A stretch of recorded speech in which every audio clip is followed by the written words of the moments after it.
এখন বিজেপি তো সীমাহীন দুর্নীতি করেছে। বিজেপি তৃণমূল সীমাহীন দুর্নীতি করেছে। এবার এই দুর্নীতির হাত থেকে বাঁচতে গেলে ওয়াশিং মেশিন হচ্ছে বিজেপি। কি করছে অনেক জায়গায় বিজেপির ঝান্ডা ধরে এই কাজগুলো করছে, এক নম্বর। দ্বিতীয় কথা, অনেক জায়গায় আবার আইএসএফ এর ঝান্ডা নিয়ে বিজেপির মিছিলে ঢুকে এক কাজে দু কাজ করছে। এক হচ্ছে আইএসএফ কে বদনাম করছে, আর নিজের সেলটা নেওয়ার জায়গায় খুঁজছে।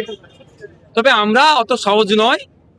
এই তো সবে সকাল হয়েছে, বেলা হতে অনেক বাকি। সন্ধ্যা হবে, তারপরে আবার রাত। সব চিহ্নিত করা হবে। যারা অন্যায় করেছে সেই ঝান্ডাই ধরুক না কেন, একটাও রেহাই পাবে না। গণতান্ত্রিক প্রক্রিয়াতে সব বুঝে পাওয়া হবে। জোটের বার্তা দিলেন মমতা বন্দ্যোপাধ্যায় সমস্ত দলকে, কি করতে হবে তার জন্য? এখন জোটের বার্তা দিয়ে কি হবে? ধ্বংস করে দিল।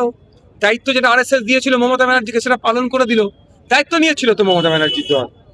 1998 সালে দায়িত্ব কাঁধে দিয়েছিল যে বিজেপির হাতে ক্ষমতাকে শিফট করতে হবে। ক্ষমতাকে শিফট করে দিয়েছে। এখন উনার জোটের বার্তার কথা বলছে, ক্ষমতা তুলে দিয়ে ফ্যাসিস্টদের হাতে। 2021 সাল, 2026 সালের আগে আমি তো বলেছিলাম, আপনারা অনেকে দেখিয়েছেন, আগে ভোট তারপরে আগে ভোটার তারপরে ভোট। 27 লক্ষ নাম যে মমতা ব্যানার্জি ভোট বয়কটে ডাক দিক, তখন জোটের বার্তা মনে ছিল না? এখন সব শেষ করে দিয়ে আবার নতুন করে মুসলমানদের কাছে মাসিয়া সাজতে চাইছে মমতা ব্যানার্জি। আমি বলবো মমতা ব্যানার্জির ট্যাপে কেউ পা দেবেন না। এখন যতটা না হিংসা হচ্ছে, হিংসাটাকে আরো বাড়ানোর চক্রান্ত হচ্ছে। জোটের বার্তার লোভে আবার রাস্তায় নামবে, হিংসা তৈরি হবে। এখন জোট করে কি হবে না? জোট বাম আইএসএফ তৈরি হয়ে গেছে। লক্ষ্য বিজেপি তৃণমূলকে পরাস্ত করা। একটা শক্তি পরাজিত হয়েছে, 2031-এ বিজেপি পরাজিত হবে বাম আইএসএফ এর কাছে। জোট বাম আইএসএফ আছে, থাকবে। বিজেপি থেকে সরকার হলো, রাজ্যের মুখ্যমন্ত্রী শুভেন্দু অধিকারী। সেই শুভেন্দু অধিকারী নিয়ে কি বার্তা দেবেন দেশ চালানোর জন্য? বাংলার মুখ্যমন্ত্রী ল অ্যান্ড অর্ডার থেকে শুরু করে বাংলার প্রতিটা নাগরিকের নাগরিক অধিকার, সাংবিধানিক অধিকার রক্ষা করবে। এটাই তো, আবার কি বার্তা দেবো? স্পেশাল ভাবে আমার কোনো সম্পর্ক নয়, স্পেশাল কোনো বার্তাও নাই। হ্যাঁ, ভাঙড়ে জেতার পর আবারও সাধারণ মানুষের একেবারে দুয়ারে দুয়ারে এসে এই রাত্রিরে একেবারে দেখা যাচ্ছে যে সাধারণ মানুষের অভাব অভিযোগের কথা শুনছেন। কি বলতে? সাধারণ মানুষের অভাব অভিযোগ নেই, অনেক টিএমসির পরিবারের লোক থেকেও এসছে, তারা অভাব অভিযোগ শুনছি, সমাধান করছি। হাওড়া বিধানসভার বাসা ব্লকের বিস্তীর্ণ এলাকায় গতকাল পর্যন্ত আইএসএফ এর ঝান্ডা দিয়ে আইএসএফ এর পদাধিকারী যারা এগুলোর সাথে আইএসএফ করতো, তারা কিন্তু বিজেপির পর্দায় ইয়ে নিয়ে পতাকা নিয়ে এখনো দুষ্কৃতিমূলক কাজ করছে। কি বলবেন তাদের জন্য? আপনি যদি এত স্পেসিফিক আইডেন্টিফাই করতে পারেন, আমি আপনাকে অনুরোধ করব, ওই আইএসএফ এর নেতাগুলোর নাম কোন কোন পদে আছে আপনি আমাকে দিন।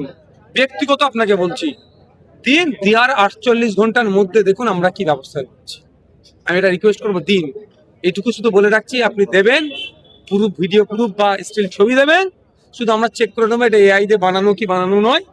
এটা ওটা অর্থাৎ যদি ভেরিফাইড হয়ে যায়, যদি কোনো আইএসএফ এর ছেলে কোনো অন্য কোনো রাজনৈতিক দলের সাথে জলের ঝান্ডা নিয়ে কোনো হিংসা করে, আমি আপনাকে কথা দিচ্ছি 48 ঘন্টার মধ্যে তাকে দল থেকে বহিষ্কার করব। আপনাকে খবর করাবো তাকে।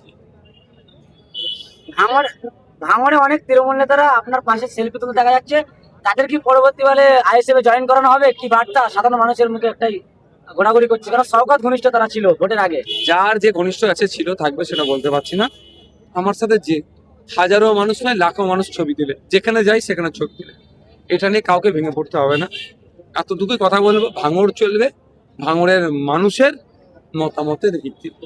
খুব তাড়াতাড়ি ভাঙড়ের যারা সুবুদ্ধি সম্পন্ন মানুষজন আছে, ইন্টেলেকচুয়াল তাদেরকে আমরা বলি, বিভিন্ন সেক্টরের মানুষ আছে, তাদেরকে নিয়ে একটা মিটেরও আমরা প্ল্যান করছি। তাদের আইডিয়া নিয়ে, আইডিয়াস গ্যাদার করে